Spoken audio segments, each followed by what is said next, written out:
Thank you, Jon, for granting us this interview. Now, Jon, can you tell us a little bit about yourself? I was born and raised in Iowa City, Iowa. And when I was in high school, I started shooting still photographs for my high school newspaper, the West Side Story, and the yearbook, and had a great love for photography. I'm the youngest of four, and I was my father's last hope to be another doctor. And he had sent me, between my junior and senior year in high school, to anatomy classes with med students at the University of Iowa. So I was cutting up cadavers when I was 16 and 17. And I couldn't memorize everything.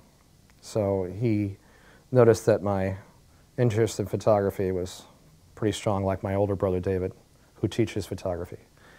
And I went into photography, and after high school I became a medical photographer and photographed lots of surgery, and then I developed my own commercial photography business and specialized in photographing homes and interiors, and lots of portraits, and studied under a photographer in New York for a year.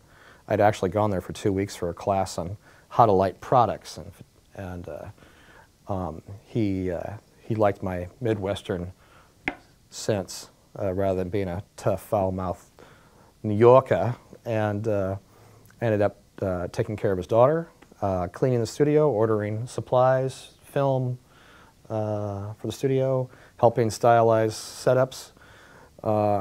Soon after high school, working with beautiful models that come in. That was quite exciting. It was fun as a young man to see these models come in. They were wearing enormous Jackie Onassis sunglasses, and their hair was pulled back, and wearing sweats. And an hour later, they'd come out, and you'd think that a fan was blowing their hair and the backlight. These glamorous women. It was quite an experience. How did you get into the film business? I came back, went to the University of Iowa, became a photographer for the University of Iowa for close to 15 years. During that time period, and when I was in New York, I had a fascination for filmmaking, and helped some friends, students at the University of Iowa, help make their student films. And I think the first position I had on a film crew was pushing the wheelchair, which was the camera's dolly at the time. And I really enjoyed that. But as a still photographer, I only used strobes, flashes. And of course, we had the umbrellas that you typically see at someone's wedding. But I was using another product that was called a softbox, where it would define the light slightly more, and you wouldn't have light spilling everywhere. And it's a great product, device to use to make your lighting softer. You have listed on your resume that you're a gaffer. Can you tell our audience just exactly what is a gaffer? The gaffer, by a Wikipedia definition, is the head electrician on a film set. But I see that more as I am an extension of the director of photography in translating light into emotion. But a gaffer not only sets up the lights to make things look good, but I can light a set 100 different ways and tell you a different mood, or almost to the point where you can tell what's going to happen next, whether someone's going to get killed, it's a bright sunny morning, or I'm all about telling a story with my lights rather than just setting up something that's bright enough so everyone can see each other. There is a big difference. Also on your resume, you listed unique lighting. What do you mean by unique lighting? Although I did take film courses at the University of Iowa when I was a student, my love kind of developed from my sense of lighting when I was using flashes. So typically in film and video, we use consistent lighting where it doesn't pulse for just that few moments. And actually, I think that transition for me was quite easy.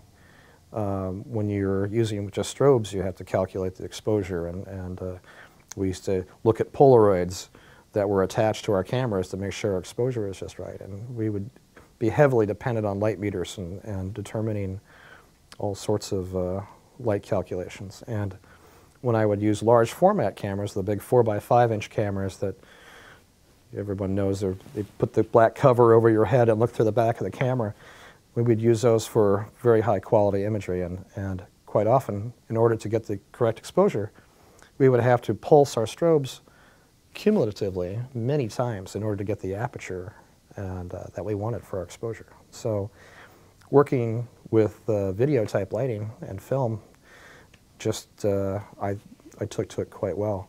The list of your clients is extremely impressive. I mean, we're talking MSNBC, NBC, ESPN, Sony, Pepsi. How do you market to these people? How do these people know about you? Well, since I'm located in Iowa, which is not exactly the hot spot for filmmaking anywhere, I found that the web has turned out to be one of my best friends.